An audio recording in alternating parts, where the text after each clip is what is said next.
back to another edition of COVID-19 from Crisis to Creation here on Mentory TV.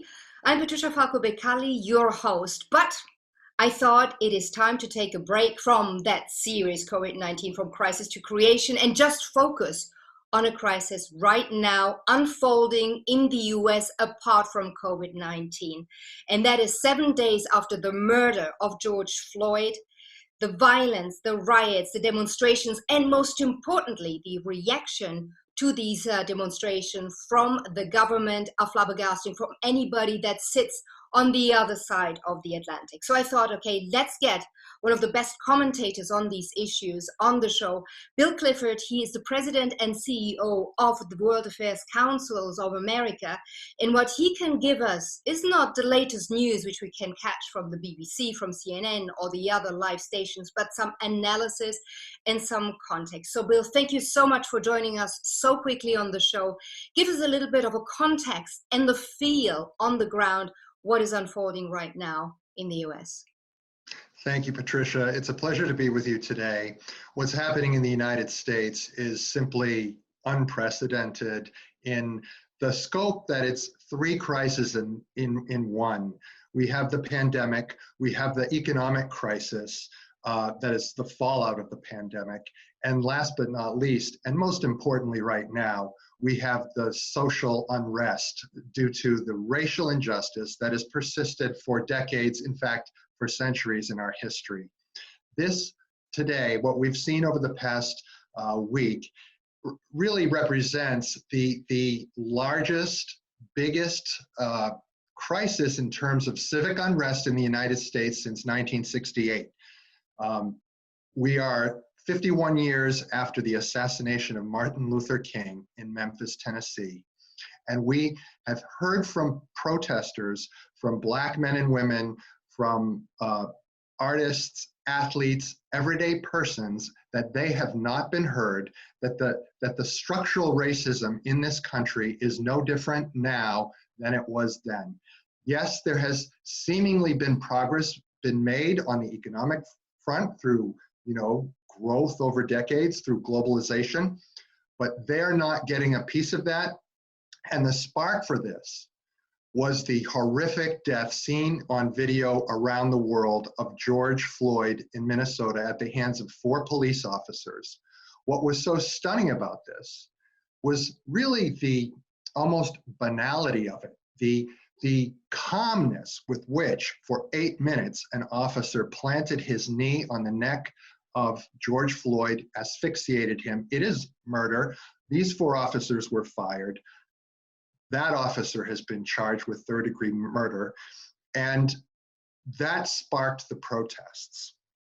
Was it that alone? I think it's also in combination with the fact that there has been a realization that this pandemic in the United States has disproportionately affected Black and brown people. On average, Black people have African Americans make up 13% of the US population, but 27% of them, of the COVID deaths, are African Americans. In addition to that, we have the racialized politics of this administration. And that goes back before the election with Donald Trump. It happened during the campaign, and we've seen it over the 3 years of his administration. One of the very interesting things, and he has only spoken yesterday from the White House. It took a week to hear any kind of statement from him, which is remarkable when you think of the role of the President of the United States in times of crises such as 9/11, such as the Oklahoma federal building bombing that Clinton presided over. And in fact, it was that episode that the presidents have become mourners in chief.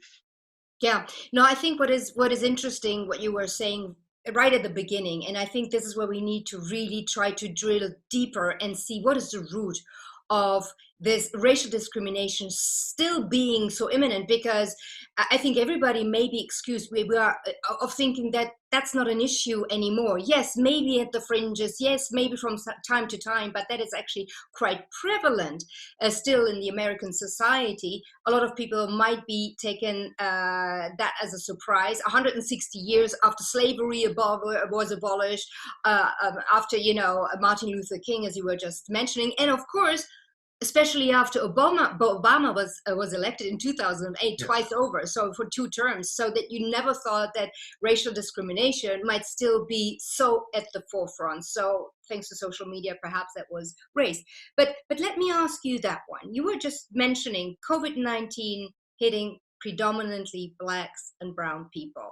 That has one thing has to do with perhaps comorbidities, but also poverty and the standing and inequality in the American society. So whatever the structure is there doesn't seem to support really an equal distribution of that society that is trying to move away from poverty or inequality. Well, if you lack economic means, if you get paid less, if you can't have jobs that other people can have, you can't procure food that is healthy. You can't procure housing. You can't procure so many things that when white Americans think of their lifestyle, that is not distributed equally in our society. So you don't have access to health care. That is the same. You can't afford the health care. You don't have access to educational opportunities that are the same. So it is throughout our system that, and this goes back many, many years in Minnesota as well. I mean, we're seeing interesting statistics. 70% of the white families own their houses. For African-American families in that state, it's in the mid 20%. So that tells you right there that inequality is vast. In policing in Minneapolis, and I don't mean to pick on that state, but that is where this is the epicenter with George Floyd's death. Minnesota police since 2015 have employed that kneeling on neck check restraint 237 times. 44 times it has resulted in the target being unconscious. We don't have the racial drill down into those numbers, but this is a widely used practice. What we do know, though, and you mentioned the Obama administration, which provided, of course, hope and example, and he's an historic symbol and accomplished many things, but still was working on criminal justice issues. But we had Ferguson then. We had the 2014 homicide of Eric Garner in Bronx, who was the first to articulate, "I can't breathe," when the officer put a chokehold on him. That officer did not get charged. He was fired 5 years later in August 2019 for what was a wrongful death. And if you look at the video again of George Floyd, you're seeing someone who was compliant, who was not resisting. And this is the fear of every Black man and head of household and mother, that their kids are going to experience that. We're hearing what I think has not been understood in this country and worldwide is we haven't been hearing their experience. That's what these protests are about. And there were other cases earlier this year. There was Ahmaud Arbery in Atlanta, a jogger who was shot by 2 white men in a pickup truck who were not charged for 2 or 3 months later. There was the case of the EMT, a 26-year-old woman in Kentucky, in Louisville, who had her house broken into. Well, it was a no-knock raid by police officers. They shot her 8 times in an apparent drug raid, and Breonna was killed, and there were no drugs found. And this is just seen as an expected almost experience among African Americans. Yeah. And what's interesting about these protests, and they're largely peaceful protests, is the composition of the people who are demonstrating. Mm-hmm. It is a diverse group. It contains whites, young people, old people, praying together, singing together, marred by opportunists and others who the administration is targeting as being violent types that are coming in. And even the peaceful protesters are doing their best to not have their message get derailed and hijacked by those who are committing the looting and the violence. Yeah, and you just mentioned the administration. So one thing is the action. You're saying, look, these incidences have been happening over the years. People were before already going onto the streets, demonstrating against it, but not being heard. So when you demonstrate, you're not being heard, obviously, at some point you get extremely frustrated. On the other hand, you have, of course, the police force being almost prejudiced, as in, okay, there is a colored person, there is a brown person, there might be guns involved, there might be violence involved. So it seems that there's like a pent-up fear that demonstrates itself in extended violence, even though, you know, you have a person responding with both of their arms up, no guns, no nothing, in defense, basically. The administration, and let me share a screen with you of how Trump addressed especially the governors, and how they should react, because what I thought was very interesting, he calls these demonstrations and the escalation of them terrorism.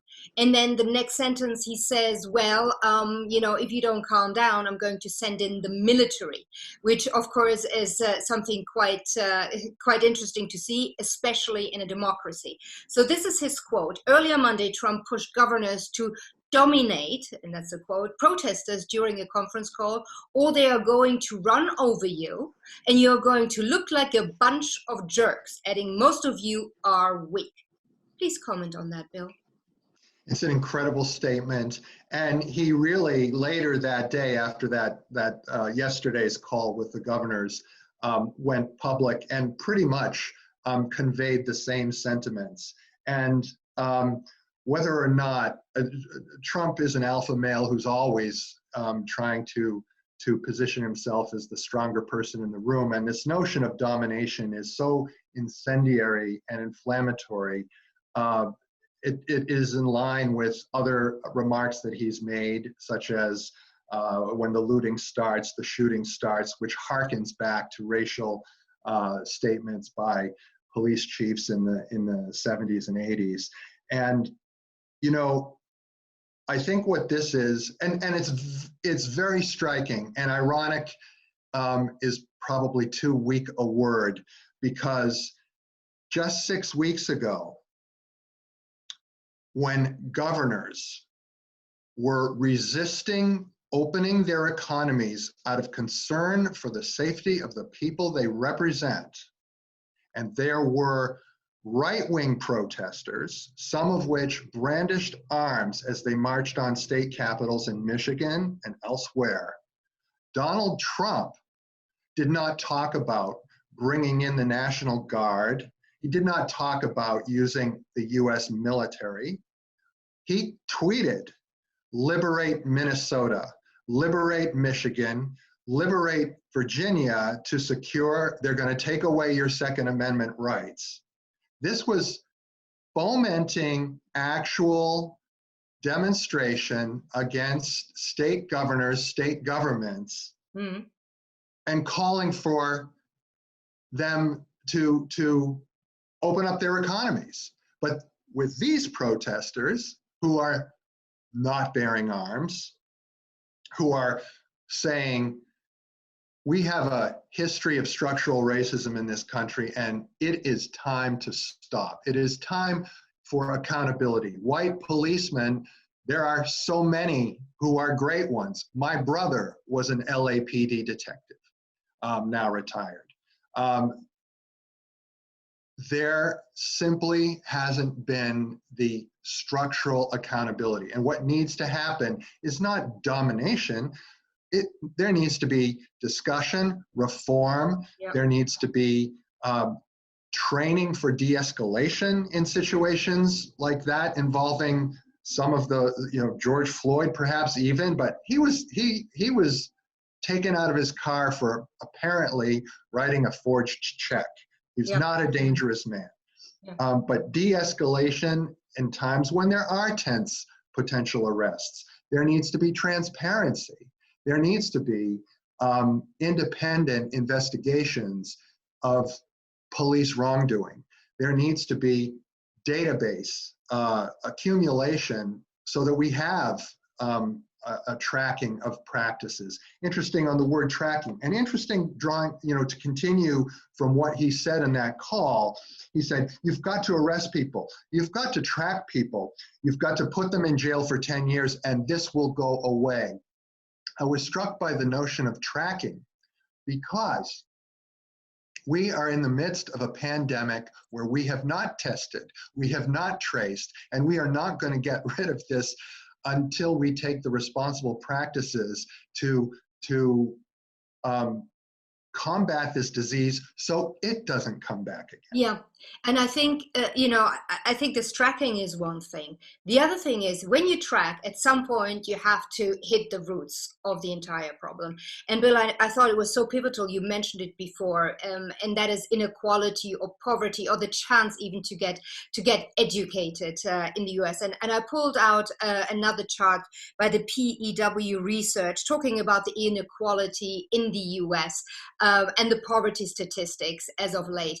And it is very, very obvious that here the Blacks have a poverty rate of almost 21%, Hispanics 17.6%, and the white non-Hispanics, that especially educated people, they have jobs, they have income, and so they have a lesser rate of poverty. What I think is important about this discussion, Bill, is really perhaps that beyond the tracing really traces the nuts and bolts of the issue.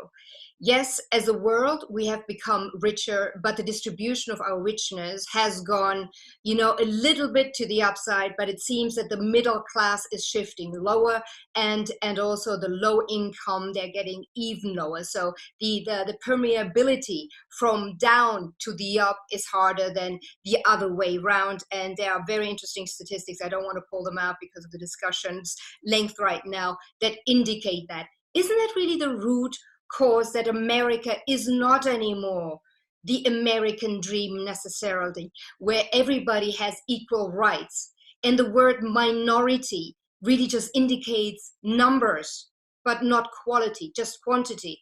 What does it matter if we are, a minority? We are humans, and that's the quality of us. It doesn't matter if we are a few humans that are Black, that are disabled, that are Jewish, or that are spiritually differently oriented. It doesn't matter, does it? But it seems to matter. And I think perhaps drilling in that direction, we might get closer to the bottom of what the entire racial discrimination still is all about, not only in the US, but particularly in the US in this moment. It's a very good point. One of the interesting things that we're seeing in the age of the COVID pandemic is these hotspots and spikes that are emerging. And of course, some of them we're seeing in nursing care and elderly assisted living facilities. But another big peak area is in meatpacking and in our food supply chain, where the employees are often minorities and African Americans, where they work in very crowded conditions and difficult jobs to package and to butcher and package the meat that is consumed by this country in large quantities.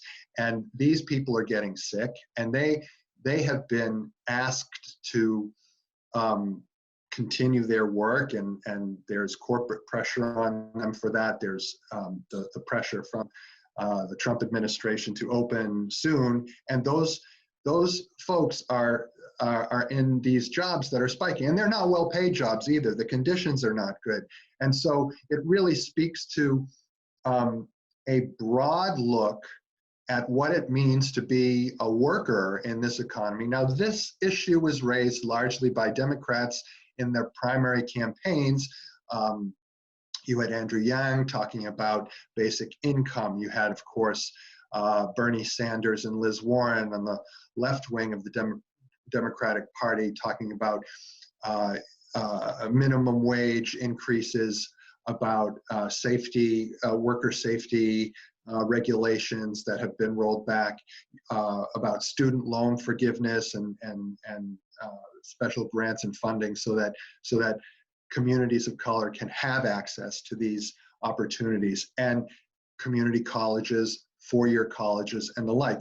And so unless there is a holistic approach to combating the social and racial injustices, we are going to see more of the same, and we're going to see that the gaps in our society remain vast, possibly increase. I mean, we're having an economic crisis. I know we're going to talk about that later, but this economic crisis is going to be prolonged, and who is getting hurt? This is the underclasses first and foremost. We're seeing it globally too. I've had many conversations with NGO leaders who are deeply concerned that the progress, in part through globalization, technology, and overall wealth creation from open trade, has lifted so many millions, hundreds of millions of people out of poverty. And they are talking about how this pandemic is likely to reverse a decade's worth of progress and send tens of millions of people below $1.90 a day. Just to conclude our special focus on the George Floyd case and what it actually means, the implication for the US and also for the international standing of the US leadership and leadership response. How do you think it's going to map out, Bill? My mind asks if the military should really move in, even beyond the governors saying, no, we don't let that happen. For whatever reason, at the moment, I think everything is possible in the States, whether it's part of the Constitution or not, almost. Is that the end of democracy? Well, we certainly have seen challenges to norms and institutions and practices in this country that over the past several years have opened the doors to quite a lot of criticism and fear. I will say that with respect to the events of the last 7 days, what Trump was calling for in that call to governors and again publicly, he said in the call, we're going to activate Bill Barr, the U.S. Attorney General. We're going to activate him, and he said that they're looking at declaring or categorizing the so-called Antifa elements that they claim are embedded in the protests or even organizing the protest, a domestic terrorism organization. I mean, this is quite extreme, actually. And it's worth noting that Bill Barr was Attorney General during the LA riots in 1992 that followed the unrest when 4 police officers were acquitted in the beating of Rodney King, if you remember that awful incident.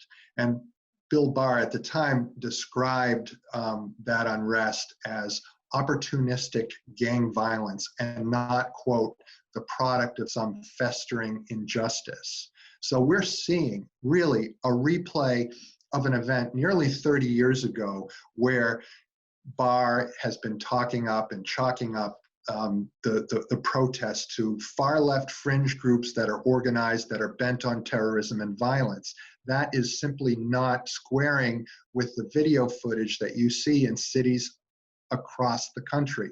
Yes, there are peaceful protesters who are staying after curfews. There are curfews all over this country, which we have not seen since the 1960s, yeah? And they are making a quiet statement by and large, but it's when the windows get smashed, it's when the buildings get burned that there's some credence to what Barr is saying, and Trump absolutely plans to capitalize on that, pitching himself now as the law and order candidate. He was if you recall the February State of the Union address, with the economy soaring, the stock market at record highs, jobs for everybody, including boasts about African Americans employed in numbers like the world has never seen before in this country, and so on and so forth. That economy is no longer. And what he has to run on has therefore changed. And he is taking a page out of the playbooks of Richard Nixon and others to do what he does best anyway, which is to divide. And now it's to say, we're going to make it safe for you. And we're going to, if we have to, bend the rules on law enforcement, bend the rules in military action. It's up to the governors, once again, to show the leadership. Tim Walz in Minnesota, a former National Guardsman himself, has called on the National Guard to assist his police, but he has also said they're going home soon. Okay, so we needed to be responsible, and we needed to be, it has been heartrending and inspiring to see the police chief of Minneapolis, the police chief of Flint, Michigan, the police chief in Houston. They are, in some cases, hugging. Yeah, they want to listen. They're hugging, they're listening, they're marching in some cases, they're putting down, they're kneeling, they're taking off their hats, they're showing many signs. That is probably, these are great symbols, and it's probably not enough for the African Americans and the minorities who have seen so much for so long. But it is an effort to move in the right direction. Yeah, it could even be a start if the leadership would take a lead from that, from the grassroots, symbolism that you were just mentioning. So, Bill, just map it out for us. What do you think is going to happen over the next few days? How is this situation going to be resolved? I think it is going to be hard to, put the genie back in the proverbial bottle here anytime soon. These protesters are legitimately angry.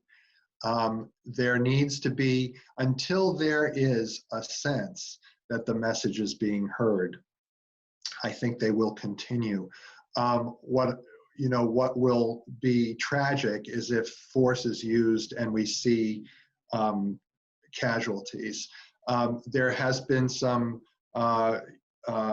good developments. I mean, the fact that the officers were fired so suddenly in the George Floyd case in Atlanta, 2 officers were also suspended or fired for use of excessive force. The police chief in Louisville, Kentucky, was fired as a result of a death that happened. So something is changing that's different here, but I expect that these protests will go on for some time until there is we're looking for national leadership, and there really needs to be an acknowledgement. And you even have the Atlanta mayor, Keisha Bottoms, who said, if Trump can't say anything positive, if he can't make the right message, then it's better that he doesn't comment at all. That is probably true for a lot of people, but it is so sad because a divided nation needs to heal to be able to progress. Yeah, absolutely. And the healing needs to come from the top. So then a quick comment of what Joe Biden has been displaying so far, including his address in the church, I think last night, compared to what Trump is doing, i.e. the photo opportunity in front of the church, in front of the White House. Well, Biden, some months ago, has also had to change his messaging, just as Trump has moved from, touting the economic successes under his administration, which also continued the many from the Obama administration, to a law and order position that we're seeing developing right now. Joe Biden largely was saying, we're going to restore things. We're going back to where, things worked in government, that there was a level of competence, that you can have trust and accountability in government at the federal level across all agencies, that more of a restoration and common decency theme.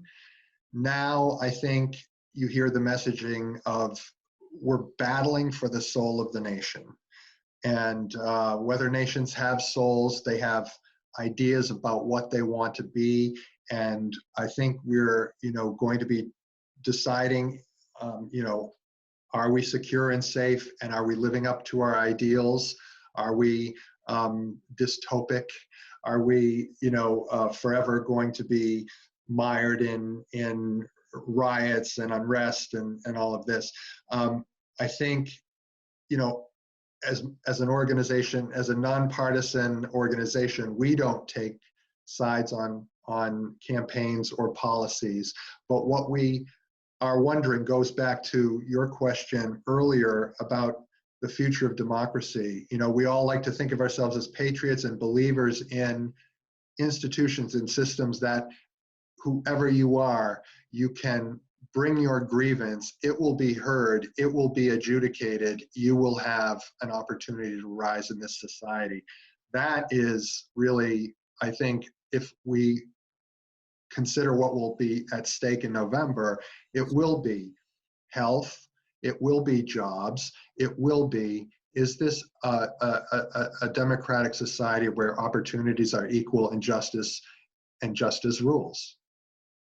Yes, indeed. And I so hope that this is going to be really issues that be decided on positively. Bill, thank you so much for joining me here on Mentor TV on this very topical issue. And I'll check back in with you with regards to the COVID-19 crisis and the implication that will have on the US, its role nationally, but especially internationally. So thank you so much for joining us, Bill.